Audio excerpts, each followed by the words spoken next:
Yeah, we got a Q&A for all four of you. Yeah. All right, man. Freaky secrets once again. Yeah. We're all like secret freaks. Truly secret freaks in this theater. Here. Do it up. Thanks for coming out. We got, of course, Lucky Cerruti here. Matt Sorensen that did Dead Vision Productions, that did Freak, the first feature, and then we're from the second. You know, this guy running around, John Bergio and Reeves Elliott. Sorry, guys. And here's you've seen a lot of them tonight. And Josh Dolan, of course, is sitting up here right now. Where do you go? The number one stop for horror in Rhode Island. The only. Yep. How was it puppeteering? That's what I did not hear before, so I want to hear it. The actual experience of puppeteering was tough. We kind of slapped the puppet together in a low budget way that we knew that I was going to be operating it, so I built it in a way that was less considerate than I would if it was for a human being other than me. So we used a blue suit, so we shot with, the puppet was kind of like around my waist and his head came out like that, and his legs kind of went backwards on my legs and were like taped to my ankles. So like there was like a kind of grasshopper thing going on. And then for when he was on me, his arms were attached to big rods, like big poles behind me, and our assistant puppeteer, who also played the mom in Freak, was controlling those arms. But for close-up shots, we had gloves for the hands and stuff. So, And then a head. and then a head, right? And then we also had a head for the close-ups that had the moving eye and the moving mouth with the drool. But Lucky used the phrase, pain is temporary, film is forever, a lot. And we also shot outdoors in July in the Adirondacks, and I was only wearing like a skin-tight blue suit. So like when we were trying to set up for a shot or hold for a shot, I was getting eaten alive by bugs. We all were, It's bad. but I couldn't move, and it was even more about. But it was fun, and it was exactly what we wanted it to be. Yeah, a lot of people think that it's, especially in that first kind of kill sequence, a lot of people say that it's stop motion-like, or they think that it was stop motion. There's no stop motion in the movie, but just the way that it moved with Matt and the kind of removal that we had to do of the bodysuit, it kind of feels that way. It kind of feels a little stilted, a little like Rankin and Bass-esque sort of deal, Yeah. which kind of, it works. In designing Arthur, we didn't want it to look like you could look at him and be like, oh, I know what's wrong with him, I know what he has, or I know, you know what I mean? He doesn't exist, that couldn't exist. And that's kind of what we wanted. So that really worked with how we designed the puppet. It was like a reverse backpack. And like Matt's very tall. When Arthur stood up, he would be, he was very tall and very threatening. Yeah. What inspired you to make Freak? Oh, I mean, honestly, making that movie was very much just wanting to do something. We made that in like the height of everything shutting down in 2020. We made that over the summer. So that's just like a bunch of friends like making something fun and weird, I had written a script, and it was called Subway Freak, and it was a bigger budget movie, and it was set in New York City, and but it still had like the female lead, and she meets Arthur, and who lives in the subway tunnels, and it was a lot more romantic, like they were like going to be romantically involved. It was super weird, but I took a lot of that when we were thinking of what we were going to do and that we wanted to make a movie. I had made a 30-minute short before this, Kindness of Strangers. so I was kind of like in that headspace already of like, you know, oh, maybe I want to try to make movies. And so when everything stopped, we just got some people that were kind of in the same, you know, bubble, and we went out and we did this. So I had poached stuff. I'd always wanted to make a slasher movie. And, you know, I like a sympathetic sort of scenario where you kind of feel bad for everybody. So that was kind of the direction that it took. And with Matt having a background in puppetry, we wanted to use a puppet. So that was really, I mean, that's it. Loving slasher movies, loving villains, loving, you know, kills, practical effects, gore, stuff like that. All of that is just like, well, let's make that, you know? Nothing else to it. Nice. Reeves, how'd you get Lloyd to show his dick? We just let the shot rolling and he just whipped it out, man. That's how it rolls. So the unedited version, I distinctly remember no prosthetic. Did he ask you to put the prosthetic in after the fact and take his real dick out? We had already filmed this big cum shot for him. He just whipped it out on his own. So if you really, you know, $50 we'll send you, we transfer you. So. It goes for you watching at home. Secret of cuckisland.com. Yeah, exactly. Okay, I have a question for you. Yeah. Where did you guys come up with the idea for Cuck Island? You know, I've been working on, so I went to school for screenwriting. I'd written a lot of scripts that, like, the budget was just too much. And then I eventually got smart and like, you know what? I'm going to throw all this shit out. I'm going to start writing a script that is just, it only features people I know as the characters and, like, places I know, and start working from there. I mean, it got a little bigger than that, but we're able to find people, find places. But, so I've been working on that script for a while. It didn't quite pop. And then I met this guy. I saw this guy shirtless, age 20, with this like tuxedo, like he had a Chippendale look going, if you know the Chippendale dancers.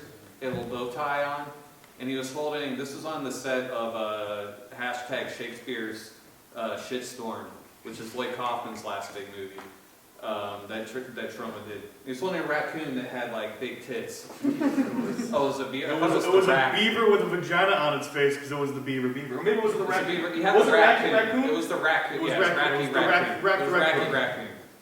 My And bad. just seeing him on the set where already there's so much crazy shit happening, just that image like burned itself in my mind, and I'm like, you know what? This is my muse. And from there, like the whole script came to life. Basically, it fixed all the problems once he was in it. Nice. Yeah. With all those scenes in The Secret of Cuck Island where you were running through like the streets and like passing by people, was there? did you get like? Were the people around notified? Yeah. And like, did a problem ever occur with them? They're wearing masks usually. No one knows who they are. It could be anyone. So the only time I would say that we had a problem was there's the scene where I get stabbed in the balls with a needle. Yes. And we're filming, we're right about to shoot, and then some lady comes down and sits down with her lunch, and you would have thought that like us being like, hey, can you please eat your lunch 5 feet that way? Was us being like, hey, we want you dead, old lady! Like she hated it.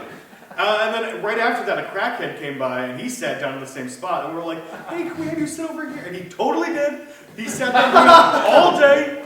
None of the other crackheads came to bother us, because he was watching over our gear. It was great.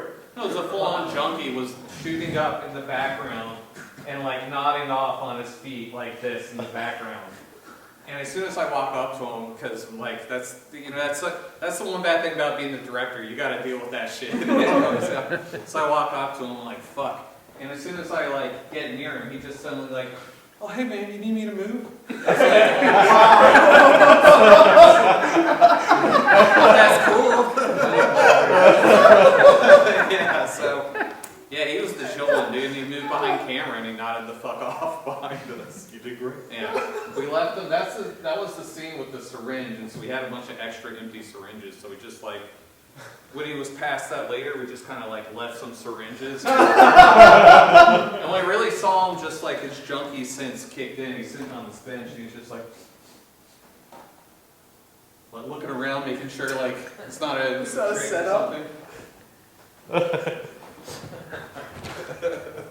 So that's life in the big city. Is that how you pay your help?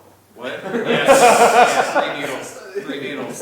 Hey man, it's more than we gave that chick that wouldn't move, so that's all I can say. Treat film set's nice and, I get some now. John, was it your idea to do the blowjob scene?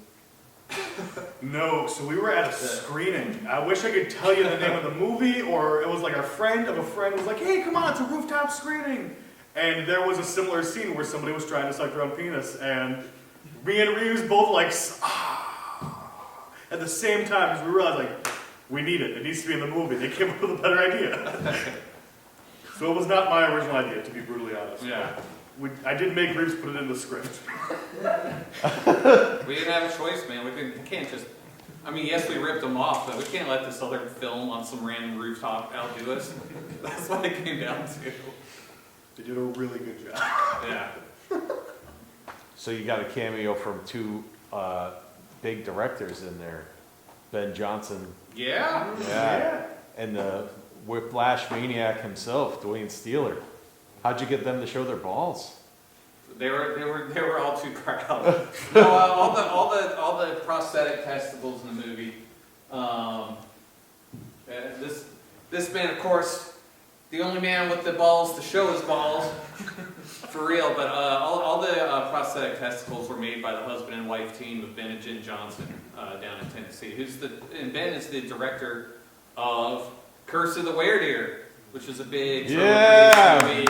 Just premiered at Troma Dance. It'll be making the rounds. Maybe it'll be up here. Who knows? Matter of fact, it's got this guy in it, Joshua Dawson. Yeah, I was in it. Yay! As Squid Inkman. Is that what's your official name? Squid Man. That was it. Just Squid Man. Yeah, Ink Squidman. Yeah, what was the question? Oh, and Dwayne was just down. Yeah. Dwayne's always down. Yeah. Dwayne's down for anything, huh? If it's the last question, I got a question for them. I know I could probably ask you in the car later, but you guys might want to answer. So I've heard rumors of a Freak 2. Whether it's confirmed or not, if you guys were to do a sequel, would you guys keep the same puppet, or would you guys update the puppet? Would it operate and look the same way, or would it... Okay, we have not really discussed. We've discussed all of these questions. Yeah, I guess, but But not in public. I would like to be a little bit more definitive right now in terms of an update to Arthur Crenshaw. We definitely won't be using the same puppet. Okay. Sorry. We just won't be. The latex doesn't age. Yeah, for sure. It was built for a good time, not a long time. So it's living very happily, rotting away at my parents' house in upstate New York right now, in their shed. But we will. There will be a return of Arthur Crenshaw. That is definitely confirmed. But don't call it a sequel. Oh. Not yet. Yeah. So the thing about Not that either. calling it like Freak 2 or something, the way that would only be beneficial is if the first one did really well. Which Or it was the only movie named Freak. right. yeah. Which it's not. People have said if you're gonna make it, do Freaks, so it's like Alien and Aliens. You can't do that either because one of my favorite movies of all time from the 30s, Freaks, and then they just made a movie. Somebody just made a movie called Freaks like 2 years ago or something. But so whatever it's called, I'm not sure.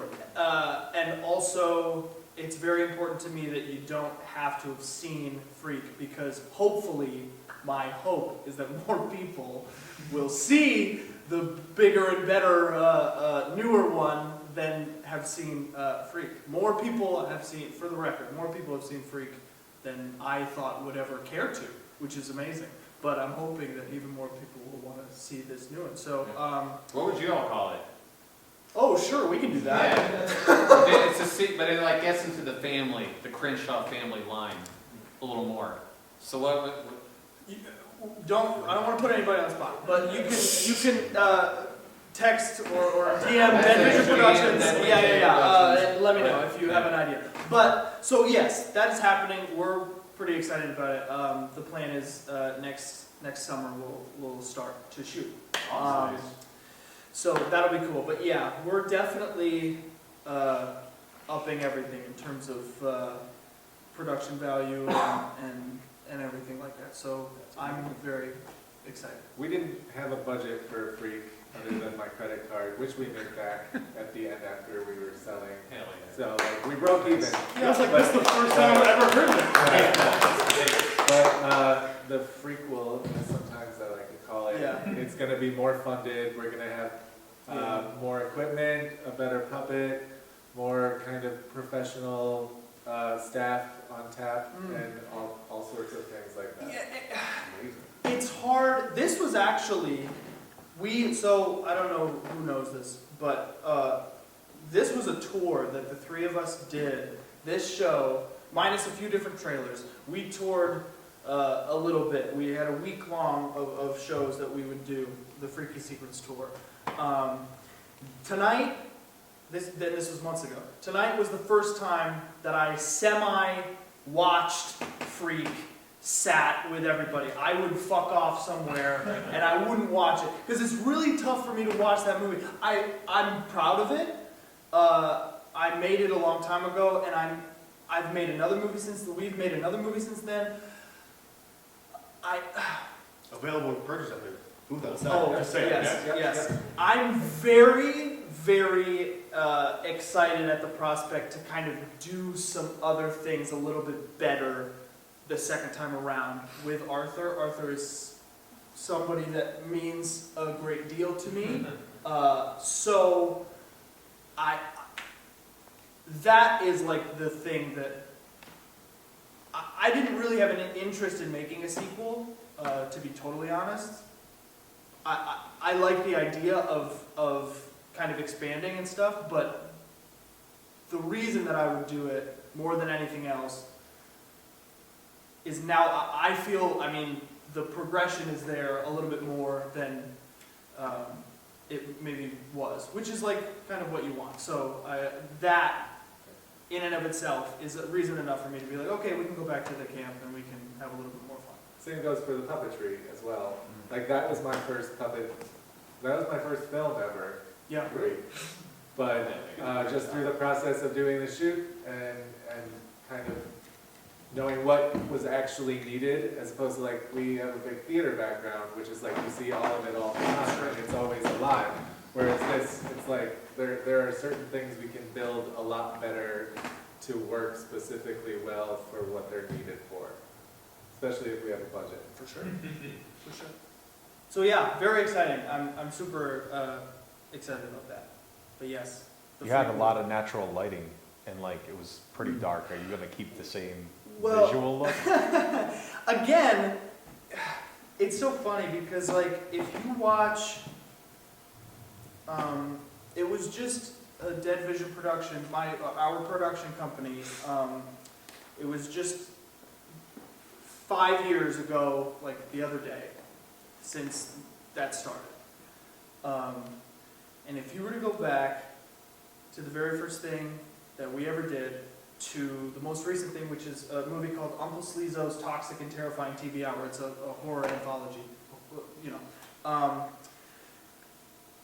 You're literally I didn't go to film school. I don't know how to make movies. Do you know what I'm saying? So like, you're literally watching someone learn how to do something when you see what we have, the progression of what we have done. So, to answer the lighting question, I didn't fucking know how lights work. You'd think, like, when you watch a movie, I guess, for someone who didn't know anything, like, a lot of shit has to be lit to, like, look like it's dark. Do you know what which, like, is counterintuitive to me. I'm like, oh, you would just light what you need to light, which is what I did, that's why I have learned to be like, oh yeah, we meant to make it super dark. That's not true. There was one light, and that was it. And it's like this fucking big. Nice. And somebody's holding it! Depending on the screen or the projector you get, it will. Yeah, it'll look like a completely different movie if you get the. When you purchase it. That's how it was meant. Yeah. In your home, it looks really It'll nice. look better. But like here, I was like, oh, it's fucking dark. But it's crazy how much, and that's what I'm saying about wanting to, continue. That's like the most fun about making movies. I didn't know that I wanted to make movies, but when I started to see a progression of getting better at something, because you don't always get that in your life. You don't really have like a diary of getting good at something, but you can see your progress if you go back, like having to watch your 3-year-old movie. You're like, oh my god, I can do a lot better now, I think. Now let's try. So like that is very exciting to me. So yeah, lighting was a fucking, I don't know. I don't know. It's still like super hard. But again, you're looking at, not to take anything away from the actors, and Leslie Dame, who also helped out tremendously, who isn't here, and Kagan Rice, who shot the movie. This is half of the people on the crew of that movie. Like, no exaggeration. And that's not how you do it. So like, I mean, normally. So there was a lot of things that had to be done by a very, very small amount of people. So lights were just like, well, I'll hold the light, which is, it is what it is. Both movies were filmed so differently. Like Freak had that like to me had that 80s, slasher feel to it, which I absolutely love. Like especially, like the whole scene when it's going to the river, everything. It just had that 80s feel to it. And Cuck Island, this is the second time I've seen it, and I'm not gonna lie, it's actually better the second time than it was the first time. There's so few movies that I've seen that are like that. Blair Witch, I watched it when it came out, and I fucking hated it. Absolutely hated it. This one here is the second time I've seen it, and it's actually better the second time around. It was awesome. So you heard it here. I'm Watch it again. curious what made both of you choose the way that you did to film it. Like, what made you guys choose to go with the way you did in Freak, and what made you guys choose to go with almost not quite the found footage, but that the streaming type atmosphere with it. New media, yeah, new media. I mean, it's found footage. That's the idea. It's a cell phone to get some views along the way and freaks us out sometimes. Yeah. I think a lot of it comes down to, as time has gone on and technology has gotten better, things like filming on a cell phone have become so much more prevalent. But there's unless you are putting a whole bunch of weights and all the extra effort onto your cell phone to make it operate like a cinema camera, you're very rarely ever going to get that image. Whereas with a cell phone these days, I feel like the lightweight mentality of it allows it to be used almost like a tool. Like, I wish we almost did more of like sliding the door into a door frame to see what's going on in the other room. That's how I wanted to see it personally. Was not that I was in charge of the camera work at all. Neither was I. No, that would have been good. But that guy that went off to AFI, so he's doing better. Same time. Who also shot Curse of the Werewolf, which looks beautiful. Yeah. Should check that one out when it comes to town. I'm waiting on that one. Yeah, it's gonna be It's great. It's great. Well, what makes a freak look like freak? Yeah. It's an old camera. I don't know anything about cameras. It was just something I had. I was in a band for a little while, and I had bought the camera to like film playthrough videos and like, just keep track of riffs and stuff like that. So I just had it around, and I didn't have money to buy like a fancy camera or anything. And I, as a fan of horror, I tend to gravitate toward the more underground stuff. So I had an understanding of people who just use what they have around and just, make what they need to make. And that was what I had around, so that's what I made, that's what I shot Freak on. But again, I wanted it to be a practical effects monster movie, and the language of those is pretty specific. The the way the characters are, the way, you know, what you see, what you don't see. I was familiar with that enough to feel like I could kind of take it in that direction. And thankfully, you know, it works all right, and the camera looks, I think it looks better than it probably should look, because of, I know what I shot it on, but just messing with it a little bit and like literally searching on YouTube, like how to make Canon T3i look like a movie camera. You know what I mean? It's the Magic Lantern hack. I don't even know. You made that whole movie without the Magic Lantern? I have no clue what that You is. wipe the software, you put a new software on it, and it makes it like a $10,000. Oh no, I don't think I did that. It was a long time ago. Let's do it for the next one. All right, cool. Hopefully, I won't be using that camera for the next one. But yeah, so that's really all it was. I wish I could say that it was a little bit more intentional, but just knowing what I want, knowing what we wanted to make, was like most of the intention. You know.